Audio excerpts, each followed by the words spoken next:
वो कमियां सुधार करना मेन मोटिव रहता है, अपने टारगेट तक पहुंच पाते। तो बेटे कितने घंटे पढ़ेगा? इसके अलावा नमस्कार दोस्तों, आप देख रहे हैं न्यूज़ और मैं हूं गोविंद सिंह नाथौत आपके साथ। जैसे कि आपको पता है, हाल ही में 12th और 10th का रिजल्ट डिक्लेयर हुआ, 8th का भी हुआ और कल जैसे जारी हुआ कि आज 5th का भी रिजल्ट्स है। तो हम लोग पहुंचे हरदेव शिक्षा निकेतन हीरापुरा नगर के पास, हरदेव नगर के पास। और यहाँ पे बच्चे जो खड़े हैं, इन्होंने अपना अलग ही परचम ले रहा है। यहाँ पे डायरेक्टर सर भी मौजूद है, सभी मौजूद है। क्या परसेंटेज है इस परसेंट स्कोर के? अब तक कब से स्कूल का संचालन हो रहा है? Sports activities, other cultural activities में किस तरह से बच्चे भाग ले रहे हैं और उनको किस तरह से मोटिवेट कर रहे हैं, और बाकी जानकारी हम खुद लेते हैं। सर, सबसे पहले तो चैनल में स्वागत है और कॉन्ग्रेचुलेशन। सर, क्या हाईएस्ट परसेंटेज रही है आपके 12th और 10th, इसके बारे में जानकारी दीजिए। 10th क्लास हमारे यहाँ 2002 से 10th क्लास यहाँ चल रही है और इसके बाद में 12th क्लास भी प्रारंभ की गई थी। 10th क्लास का जो इस समय रिजल्ट है हमारा, 26 स्टूडेंट थे, जिसमें 12 स्टूडेंट फर्स्ट, 9 सेकंड और 5 थर्ड पास हुए हैं। इसी प्रकार से 12th क्लास में हमारे यहाँ 7 स्टूडेंट थे कॉमर्स के और 7 स्टूडेंट्स फर्स्ट डिवीज़न से पास हुए हैं। 10th क्लास में जो प्रथम स्थान प्राप्त करने वाली छात्रा तन्वी महावर है, जिसने जो 85.63% नंबर प्राप्त करके प्रथम स्थान प्राप्त किया है। और 12th में 77.60% अंक प्राप्त करके छात्र कुंदन प्रजापति ने प्रथम स्थान प्राप्त किया है। इस प्रकार से हमारा रिजल्ट बहुत अच्छा है। गत वर्ष भी हमारा रिजल्ट बहुत अच्छा रहा। शुभम गुप्ता जो छात्र था 10वीं का, उसने 95% अंक प्राप्त किए थे। और ये विद्यालय लगातार 1998 से लगातार अपने इस क्षेत्र में कार्यरत है। परीक्षा परिणाम में भी लगातार इसने वृद्धि की है और इस बार भी लगातार ये अपनी वृद्धि कर रहा है। जहाँ एक ओर परीक्षा की ओर हमारा विद्यालय बढ़ रहा है, परीक्षा परिणाम अच्छा देने की ओर बढ़ रहा है, बच्चों में एक जो है, वहीं दूसरी ओर हम बच्चों में संस्कार भी प्रदान करते हैं, क्योंकि आज संस्कारों की बहुत आवश्यकता है। जो संस्कार समाज से लुप्त होते जा रहे हैं, बच्चे अपने माता पिता गुरुजनों का सम्मान नहीं करते, ये विद्यालय उन संस्कारों को भी प्रदान कर रहा है। साथ ही विद्यालय में अनेक प्रकार की गतिविधियाँ भी आयोजित की जाती हैं, जिन गतिविधियों में विद्यार्थी जो प्रथम द्वितीय स्थान प्राप्त करते हैं उनको पुरस्कार भी मिलता है। अभी गत वर्ष सत्र में हमारे विद्यालय में जो है बाल एवं विज्ञान प्रदर्शनी 14 नवंबर को आयोजित की गई, जिसमें 3 बच्चों को प्रथम द्वितीय तृतीय पुरस्कार प्राप्त किया गया। उन्होंने बहुत अच्छे प्रोजेक्ट बनाए जो आज भी हमारे पास मौजूद हैं और उनमें 2100, 1100 और 500 रुपये का पुरस्कार उन बच्चों को दिया गया। इसी प्रकार से HSS फाउंडेशन की ओर से प्रदेश स्तरीय रंगोली प्रतियोगिता में दशहरा मैदान में जो आयोजित की गई थी, उसमें हमारे विद्यालय के छात्रों ने प्रथम स्थान प्राप्त किया और विद्यालय का नाम रोशन किया। इसी प्रकार खेलकूद के संबंध में छात्र किशोर कुमार ने और नेशनल ओपन में गोल्ड मेडल प्राप्त किया है। छात्र प्रिंस सिंह ने जो ताइक्वांडो में प्रदेश स्तरीय जो हरियाणा में हुआ, उसमें ब्रॉन्ज मेडल प्राप्त किया।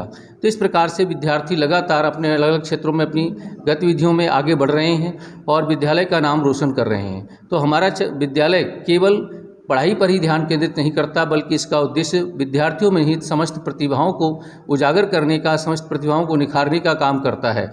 साथ ही हमारे विद्यालय के परिवार में जितने भी शिक्षक वृंद हैं, चाहे वो मैडम हैं या सर हैं, वो सभी भरसक प्रयत्न कर रहे हैं कि विद्यालय में विद्यार्थियों को वो सब कुछ अर्पित किया जाए, वो सब कुछ ज्ञान दिया जाए, उसमें पारंगत किया जाए, ताकि किसी प्रकार से उनको कोई कमी ना रहे और जो पढ़ लिख करके समाज में निकलें तो समाज में एक अपनी अलग पहचान बनाएं और समाज को एक नई दिशा की ओर लेकर चलें। ये हमारे विद्यालय का उद्देश्य है। धन्यवाद सर आपको जानकारी देने के लिए। लेकिन देखिए, कुछ बच्चे भी हमारे साथ खड़े हैं, इनसे पूरी जानकारी लेते बेटा। क्या नाम है आपका और कौन सी क्लास से हो आप? माय नेम इज़ तन्वी महावर। मैं 10th क्लास की एग्ज़ाम दिए थे। मेरे 10th में 85% बनी है। मैंने इस स्कूल में मुझे बहुत सपोर्ट मिला है टीचर्स का, हेड सर का। सारे टीचर्स बहुत अच्छे हैं, यहाँ पे बहुत सपोर्टिव टीचर्स है। मेरे पेरेंट्स ने भी मुझे बहुत सपोर्ट किया है। तो आप इतने अच्छे परसेंटेज स्कोर किए, तो किन को श्रेय देना चाहते हैं आप? मैं मेरे टीचर्स को और मेरे पेरेंट्स को, दोनों को ही श्रेय देना चाहती हूँ। और मुझे भी, बट मुझे और अच्छी परसेंटेज चाहिए थी। मेरी जो कमी है अब मैं उसको 12th में पूरी करना चाहूँगी। मैं और मेहनत करूँगी, बहुत ज़्यादा मेहनत करना चाहूँगी, ताकि मेरी 12th में अच्छी परसेंटेज बने और इस स्कूल का और मेरे पेरेंट्स का नाम रोशन हो। धन्यवाद। देखिए, वो कमियां सुधार करना ही मेन मोटिव रहता है, अपने टारगेट तक पहुंच पाते। तो बेटे कितने घंटे पढ़ाई करते थे आप? मैं 7-8 घंटे पढ़ाई करती थी यहाँ से जाने के बाद। उसके अलावा थोड़ा सा रेस्ट कर लेती थी, थोड़ा सो लेती थी और थोड़ा फैमिली। जब कभी आपको डाउट होता तो स्कूल से कंफर्मेशंस लेते थे या मोबाइल देखते थे या फ्रेंड्स की हेल्प लेते थे? स्कूल से भी कर लेती थी और फिर भी मुझे कोई डाउट होता था तो मैं फ़ोन से कर लेती थी। कैसा लग रहा है आपको स्कूल का एनवायरनमेंट? बहुत अच्छे यहाँ पे एनवायरनमेंट है। यहाँ पे सारी एक्टिविटीज़ कराई जाती है, सब में पार्टिसिपेट कराया जाता है। बहुत अच्छा है यहाँ पे पढ़ाई के साथ साथ कितने सारे साल से पढ़ रहे हो आप एक्टिविटीज़। यहाँ पे? मैं यहाँ बचपन से पढ़ रही हूँ, मुझे स्टार्टिंग से पढ़ रही थैंक यू बेटा, कांग्रेचुलेशन वन सेकेंड। क्या नाम बेटा आपका? My name is Srishti Sen and मैंने अभी 10th के एग्ज़ाम दिए हैं एंड मैंने अभी 10th में 78% स्कोर करा है। कांग्रेचुलेशन। आप? मेरा नाम मुनेश्वर कुमार है और मैं अभी 12th क्लास का छात्र हूँ। मेरे पास कॉमर्स है और कॉमर्स में मेरी 72.60% आई है। ठीक है, देखिए और भी बच्चे खड़े हैं 12th के, उनसे भी जानकारी लेते हैं। बेटा क्या नाम है आपका? मेरा नाम कुंदन कुमार प्रजापति, मैं कितना? 12th क्लास का स्टूडेंट कॉमर्स से और मेरा 77.60% बना है। आगे फ्यूचर क्या है आपका? मैं आगे BCA करना चाहता हूँ। देखो BCA आप करना चाहते हो, दैट इज़ योर ऑप्शनल है, आपका एम है, टारगेट है, लेकिन आजकल देखा जाता है कि हर कोई बच्चे की होड़ लगी रहती है, मैं IAS IPS अधिकारी बनूं या कोई सोशल वेलफेयर में जाऊं या और कुछ बनूं, तो आपने ये लाइन क्यों चूज़ की? क्योंकि आगे आने वाला जो ज़माना है वो टेक्नोलॉजी पे बेस्ड है। AI है, इतनी बड़ी हाई जो टेक्नोलॉजी है, इसके अनुसार से अगर BCA लेते हैं तो इसमें काफ़ी चांस है ग्रो करने का। That's good. ये जो टेक्नोलॉजी का फील्ड है, आप सब जानते हो सोशल मीडिया का ज़माना है, टेक्नोलॉजी फील्ड है, ये टेक्नोलॉजी फील्ड में ही आगे बढ़ने का पूरा चांसेस रहता है। बेटा आपका कितना परसेंटेज? मेरा नाम यशवंत कुमावत है और मैं 10th स्टैंडर्ड पास आउट हूँ और मैंने 81.67% स्कोर किया 10th में। आपका? मेरा नाम नीतीश कुमार मावर है, मैं 10th पास आउट हूँ और मेरा 83% है। ठीक है, देखिए कुछ टीचर स्टाफ मैनेजमेंट भी खड़े हैं। मैम आप कौन से सब्जेक्ट के टीचर, कौन से क्लास पढ़ाते हैं? मेरा नाम ज्योति शर्मा है, मैं यहाँ साइंस पढ़ाती हूँ 10th स्टैंडर्ड तक।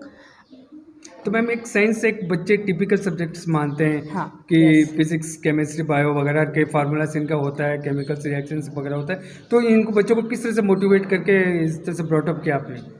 देखिए सर, वो बच्चों को तो ये है, बच्चों को हमने पढ़ाया और बच्चे सामने से कोई क्वेश्चन तुरंत की तुरंत पुटअप भी करते जाएं, उनको समझते जाएं जैसे ही हमने समझाया और उनको कुछ इमीडिएटली डाउट क्लियर करते जाते हैं। क्लास में अटेंशन पे में रहें तो वो जल्दी ही क्लियर आउट हो जाते हैं। और दूसरा, उनको इन्वायरमेंट के तरीके से अगर समझाया जाता है तो बच्चे जल्दी ही क्लियर कर लेते हैं। दैट्स गुड, एनवायरनमेंट के हिसाब से। लेकिन और भी खड़े हैं सर, सबसे पहले तो कॉन्ग्रेचुलेशंस। और आप बच्चों को जो अब तक मोटिवेट किए, इस मुकाम तक पहुंचाए, तो आपका टीचिंग कॉन्सेप्ट क्या रहा और कौन से पैटर्न से आपने पढ़ाई करवाई?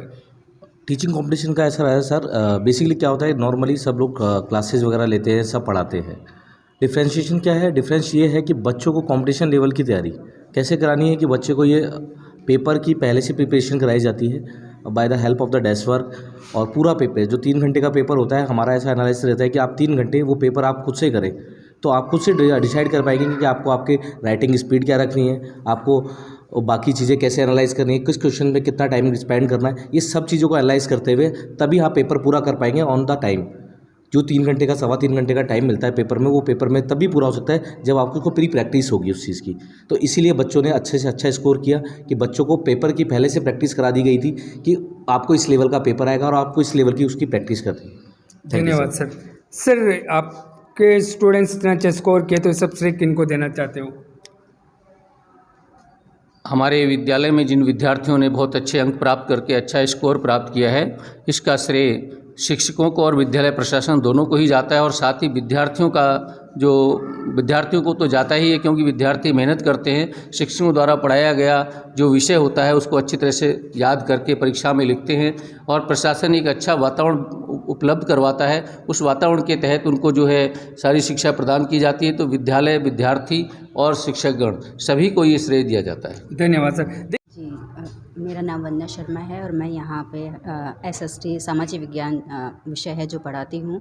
और बच्चों को पढ़ाना और उनको याद करना, साथ में दोनों चीज़ें ही सिखाई जाती है, क्योंकि ये सब्जेक्ट कुछ इस तरीके का है कि बच्चे उसको पढ़ के बार बार भूल जाते हैं। पर मैम देखा जाता है कि अधिकतर हिस्ट्री बोरिंग सब्जेक्ट होती है, स्टूडेंट्स को याद नहीं होता है, ADPC वगैरह, तो उसको कैसे याद बिल्कुल करवाया? सही बात है कि ये सब्जेक्ट ही कुछ ऐसा है। कहते भी हैं हिस्ट्री ज्योग्राफी बड़ी बेवफा, रात को रटा दिन को सफ़ा। तो कुछ ऐसा ही है, इन बच्चों के साथ में भी ये रहता है। लेकिन उनको रटने की बजाय याद करने का तरीका सिखाया जाता है। खुद से वो कनेक्ट करके उन चीज़ों को याद करते हैं तो वो लाइफ टाइम है उनको याद रहती हैं। और अगर रटेंगे तो वो भूल जाएंगे। तो मेरी कोशिश यही रहती है कि बच्चे हैं उनको खुद के साथ में अटैच करके और फिर याद करेंगे, अपने ऊपर लेके याद करेंगे तो ज़रूर याद होगा, वो लाइफ टाइम याद रहेंगे। चलिए, अच्छी बात, पूरी जानकारी मैम कुछ कहना चाहेंगे?